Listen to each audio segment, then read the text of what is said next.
Good job. Good job. Hello. Hello, everyone. Hello. You're in charge, Michael. I just go here. Or not. We're waiting for our slide deck. How do we get the slides to show up there? Oh, we need slides. We need some help here.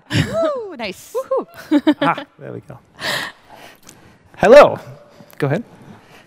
So, hi, I'm Ola. I'm a software engineer. I do mostly web compatibility stuff at Mozilla and work on DevTools. And I am Cathleen Berger. I'm a policy strategist, and I lead our engagement with global internet fora.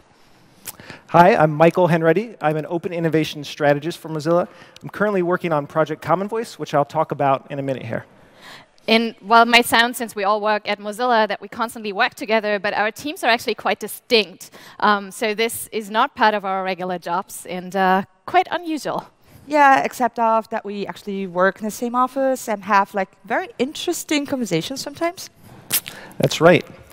And something that we all have in common is that we each have a voice. And through sharing our voice, we've learned that we can build empathy, trust, and a shared understanding of how we move forward together. We think that this principle is at the core of Republica and the core of the internet in general. But right now, the web needs our voices more than ever, both figuratively and literally.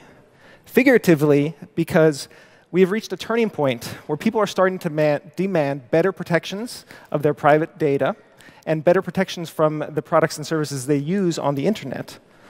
But also the web needs our voice quite literally, as the rise of voice and voice assistants is starting to be pervasive in our lives. But right now, these assistants, they don't work very well with the web. And I'd like to talk a little bit about why today and how we can move forward together. But first, let's take a step back. A few years ago, Mozilla was working on an open source mobile operating system. It was called Firefox OS. And as part of this, we were building a voice assistant that's very similar to Apple's Siri. But we found that it was actually quite difficult to build a voice assistant that was at the level of quality that people expected from Siri, OK Google, Cortana. And the reason was that it was really hard to find enough data. So I'd like to talk a little bit about data today. It turns out that computers learn to understand human speech very similar to how humans learn to understand human speech. We have to listen to and process a lot of people talking before we can understand meaning. And it's the exact same for computers. However, computers actually learn a lot more slowly than people do. And so it requires a vast amount of this, what we call voice data, in able to train a very accurate speech recognition system. This is the order of magnitude of maybe 10,000s of hours, and that's just for a single language. So when we were building Firefox OS, we had a real tough time collecting this data. I mean, first of all, there's very few of these data sets that are out there. If you do find them, they're either extremely small or extremely expensive, or both. And especially if you're looking for languages other than English and with accents other than North American male, well, you're pretty much out of luck. In Firefox OS, we had this vision where we could bring the next billion people online. And what this meant to us was we needed to have a very cheap phone, around 20 euros, and we also needed to have localized content for emerging markets like India and Africa. But a collection of voice recordings in languages from these parts of the world, they didn't exist, and so we're out of luck. So that's why Mozilla created the Common Voice project. Common Voice is Mozilla's initiative to crowdsource a large public data set of human voices in all languages, all accents, all genders, to make speech technology more open, inclusive, and diverse for all of us. It's pretty simple how it works. We have a website, voice.mozilla.org. You can go there right now, and you just record your voice there. You can also listen to other people's recordings and validate what they said. This is an important part of the quality of the voice data set that we're building. We launched last July 2017, and in 6 months, we were able to collect 500 hours of spoken English from 20,000 different people. This is the second largest public data set that we know about for voice, but it's only the beginning. Our current efforts are around localizing the website and launching in new languages. We're currently translating into 42 different languages. German is one of them, but also Spanish, French, and then also some smaller languages like Chuvash, Macedonian, Welsh, Irish. So you might ask yourself, well, if Mozilla is no longer building Firefox OS, why does it care about this voice data? Why is it collecting this voice data? That's a good question. So first and foremost, Mozilla is still building the world's most advanced open source speech recognition engine. It's on GitHub. And last November, we reached a milestone where our speech recognition engine is now better than human accuracy for English. So we are actually not subhuman, but superhuman accuracy level. And we continue to develop this engine to today. But that's not the only reason we want to collect this data. We also have some, when we take a look at the voice ecosystem, we think there's some problems there. Right? And at the forefront of the voice ecosystem are these things called virtual voice assistants, or maybe smart speakers. These are really on the rise today. But if you take a look behind the scenes, you will see that actually this industry is dominated by a few large and very powerful corporations. And the reason why that it's only a few and not more people is because it's very, very, very, very hard to make accurate speech recognition at the level you're used to. So we already talked about the data being one of those barriers. But once you get the data, you still need to hire a team of machine learning scientists, right? Good luck finding those. You still need to navigate a patent minefield. Voices, that could be a whole nother talk. Voice is really hard. It has lots of tough patents to get around, of course. And then you need vast computational resources and highly specialized hardware. It'd be cheaper for you to just buy a Ferrari and drive around the world than it is to buy the computers necessary to train voice recognition engines. And this creates a winner-take-all scenario where not many people can be involved. And that's unfortunate, because we think that everyone should be able to build independent speech services, whether or not you're a big corporation, a small corporation, a startup, university, a researcher, hobbyist. We think everyone should be able to take part. And so that's why we're doing this work. And indeed, our voice has incredible potential. I mean, voice, obviously, it's a very natural interface, right? We learn to talk before we learn to use a computer or even read. But you can also think about what a voice-enabled internet could do. It could empower a whole new generation, a whole new groups of people to give access to information. So for instance, think vision impaired, or perhaps physically disabled, illiterate populations in the world, children and elderly. They could all be helped by voice technology. But it's sad because voice technology doesn't play so well with the web right now. It's more like separate silos than it is the open web. And we think this is bad for both voice technology and the web, because the web was invented for this free spread of information across the globe, and why shouldn't our voices be a part of that? So this is Mozilla's effort to unlock the voice ecosystem. Common Voice is our effort to collect data for everyone, not just for ourselves. And then Deep Speech is our software we're building to make speech recognition cheap and easy for everyone. But this is just step one. After we unlock voice technology and voice software, we still need to figure out how the web and voice is going to play together. And this includes conversations around user experience, web standards, accessibility, inclusivity, and consensus building. And now to talk a little bit more about how those things work on the internet is Ola. Thank you very much, Mike. Thank you. So Common Voice is amazing and actually enabled your voice. So open web standards are really important, not just for voice-empowering APIs, but actually for the whole web, right? Imagine a web without standards, where sites and applications work differently in browsers and applications, and also on devices. Well, this is actually happening. So the first browser came out in 1991. So 27 years ago. Why is that? There's so many smart people actually working on this. Let me give you a short, little bit context and introduction, because Captain Picard, when he says something, he's normally right. So let's study history and go back. So back then, during like 27 years ago. It was a really rough time back then, right? And when you, as old as I am, you might remember the browser wars. So it all began with Sir Tim Berners-Lee, great person you might all know, not in the picture though. And he invented in the late 1990s this thing we call the web today, not the internet.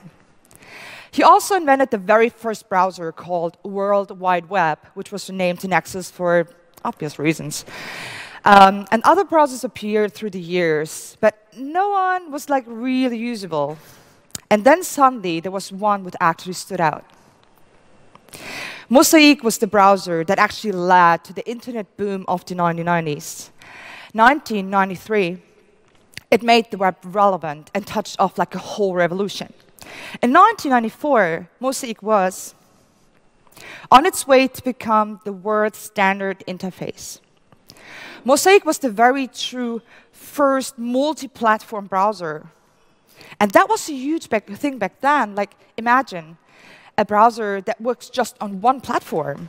No one would actually do that today, right?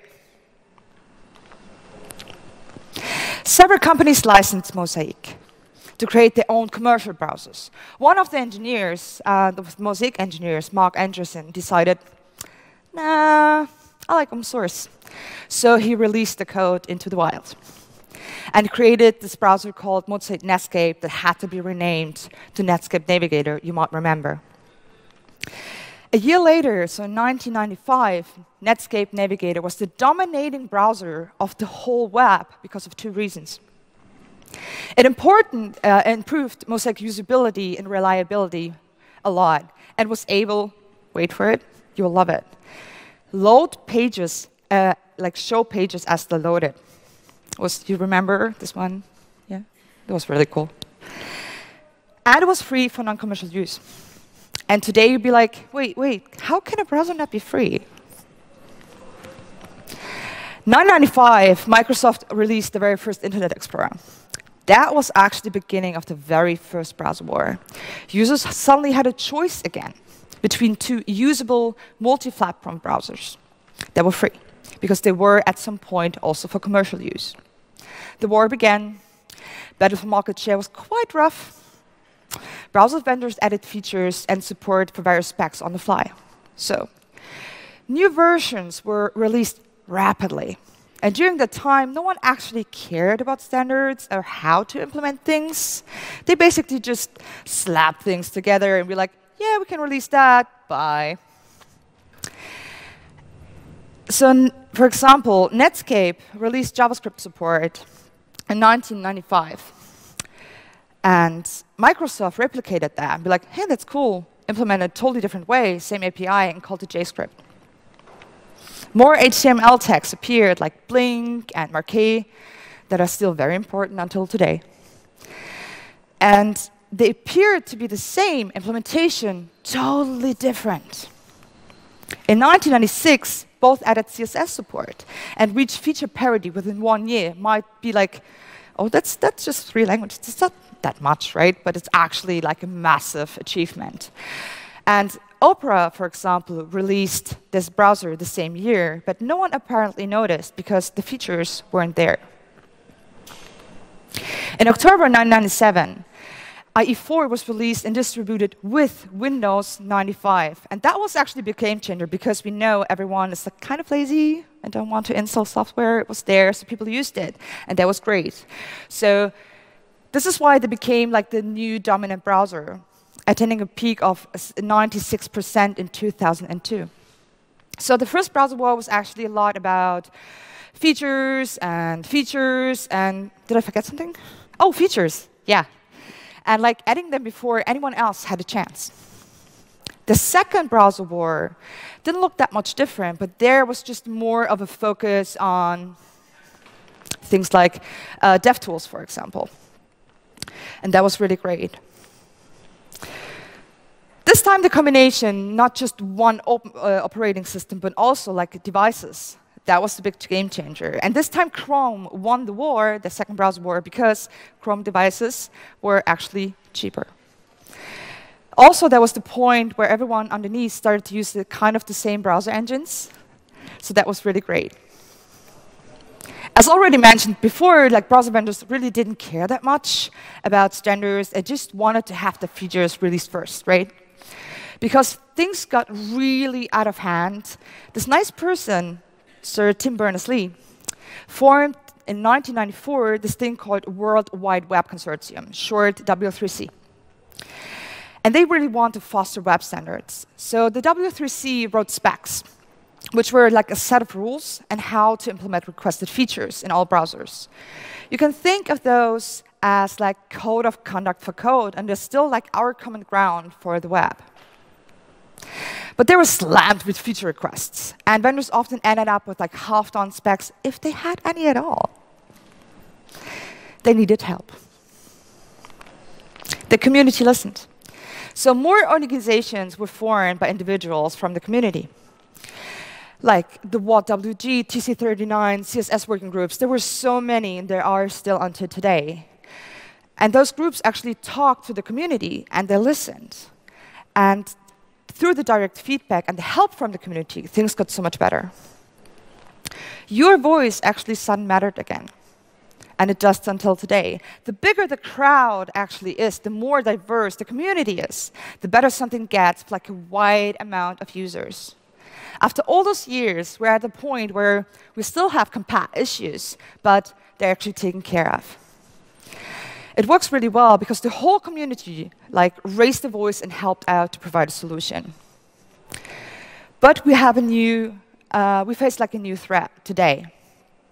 Vendors from big companies, they're providing services that force incompatibility. They block out other browsers on purpose, so you use their browser. Although it would like work in the other browsers too, but they claim differently. So as a user, suddenly you don't have a choice anymore if you want, for example, your data to be collected or not. I mean, imagine having not have a choice. Either having your privacy or not being able to work because all the tools your workspace is providing, you need the browser for. Or not being able to read your sensitive email without, for example, selling them or letting them be sold to like an ad company. Maybe one day you are not being able to use any of those services at all because the companies decide your data is not valuable enough for them. Imagine a world without choice. This is why your voice actually matters, why privacy matters. Raise your voice before it's too late. And I'm sure Cathleen will be able to tell you more about the how.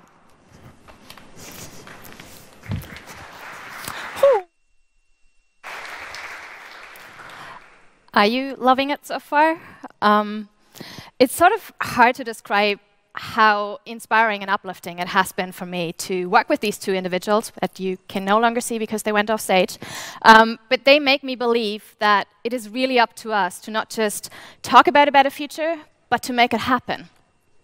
And if you're anything like me, the idea of driving inclusion and trust in the digital age through amazing new technologies like a voice-enabled internet, in knowing there are smart people out there who know how to A, learn the lessons from the past and develop standards that we need to empower not just those already in power, but all of us, then, well, there's your hope in troubled times. And as a political scientist, I feel like there's nothing more powerful and democratic than your voice. But then again, if you're anything like me, no picture of the world is that rosy or straightforward. I love Project Common Voice. I love the lessons learned from the setting standards in an inclusive, collaborative manner. I love that we use openness and decentralization to make sure that the online ecosystem is developing in a healthy manner. But I also worry a lot. When merging developments around emerging tech with my job, the challenge is to design policy engagement with that sort of future in mind, because it is up to us that these technologies really do benefit us all, rather than make us even more vulnerable. As Kashmir Hill realized in a recent experiment in which he allowed a bunch of different connected devices into her house, actually in the hope that these would ease her life, she said, and I quote, "I thought the house would take care of me, but instead everything in it now had the power to ask me to do things.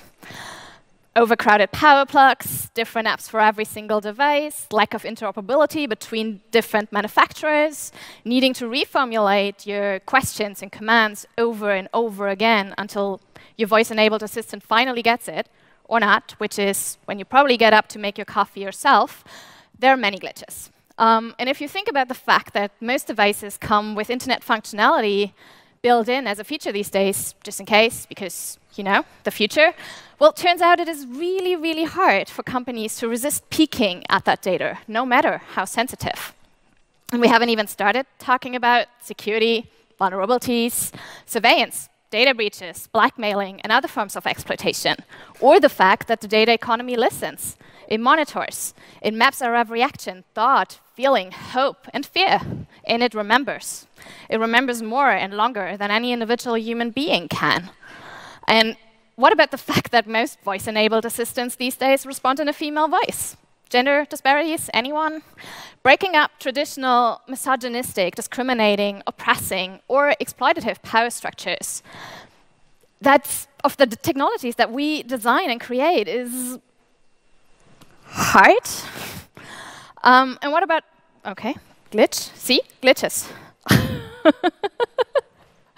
And on top of power structures, we then also find increasing cases of addiction, a decline in empathy, a rise in anxiety, isolation, and dependence, because convenience is such a powerful, alluring factor in everyone's life, and really no blame here. That is perfectly human. In fact, realizing when exactly you cross the lines between fun, engaging, convenient to creepy, controlling, oppressive is hardly ever clear-cut or globally agreed upon.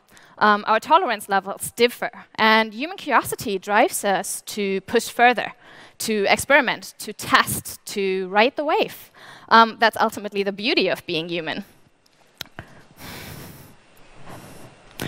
The many critics out there, and here in the room, or on stage, help us see the risk. They help us assess the danger. They help us raise our voices for political and social causes. But our biggest challenge is not just to acknowledge the importance of these, the importance of privacy, the importance of security, the importance of to have a choice, the importance of individual agency. The challenge is to realize that waiting and watching will come at unredeemable costs, that we are already selling out our freedoms unless we act. I'm sorry. Unless we establish a balance and unless we merge the inspiration with responsibility, all of us together, as individuals, as advocates, as engineers, as policymakers, and as business people. So if you still remember the hope from the future, the beginning of the talk, where it's like sort of inspirational and bright, as depressing as the political and social climate is right now, and I don't even have to mention very much, this vision is still attainable. And believing that it is the first step that all of us have to take in order to make it a reality. And the clicker no longer works. And I'm not trying to be cliched at all. Engaging, analyzing, advocating, designing and building with the future in mind, with a future that enriches everyone's life, not just our own. That's what it takes, putting people before profit. And for today, when you walk back out into the beautifully sunny courtyard, consider this. Picture your version of a utopian positive future. How does your voice contribute to that? Map this vision and identify your personal road towards achieving it, because we all can, and all skills and perspectives are needed. So if you want the tech to work for you and everyone else, make sure it has the training data it needs to be inclusive. Think accents, dialects, speech habits, intonation. So do go to voice.mozilla.org. If you want the tech to work for you and not the other way around, make sure it augments your capabilities. Don't be scared. Make it your own. And realize that the tech will change our lives. If we use voice commands to access the internet in the future, this will affect our ability to learn and to understand what data we share, with whom, and to what extent. So if you're an advocate, explain. If you're an engineer, design with diversity, privacy, and security in mind. If you're a private investor, consider business models that cater to the greater good. If you're a policymaker, think about education policy. Where does tech empower us? Where does it need safeguards? Where does it help us learn? And where do we need to teach better and how to use it? You still have a voice, so let's make sure it stays that way.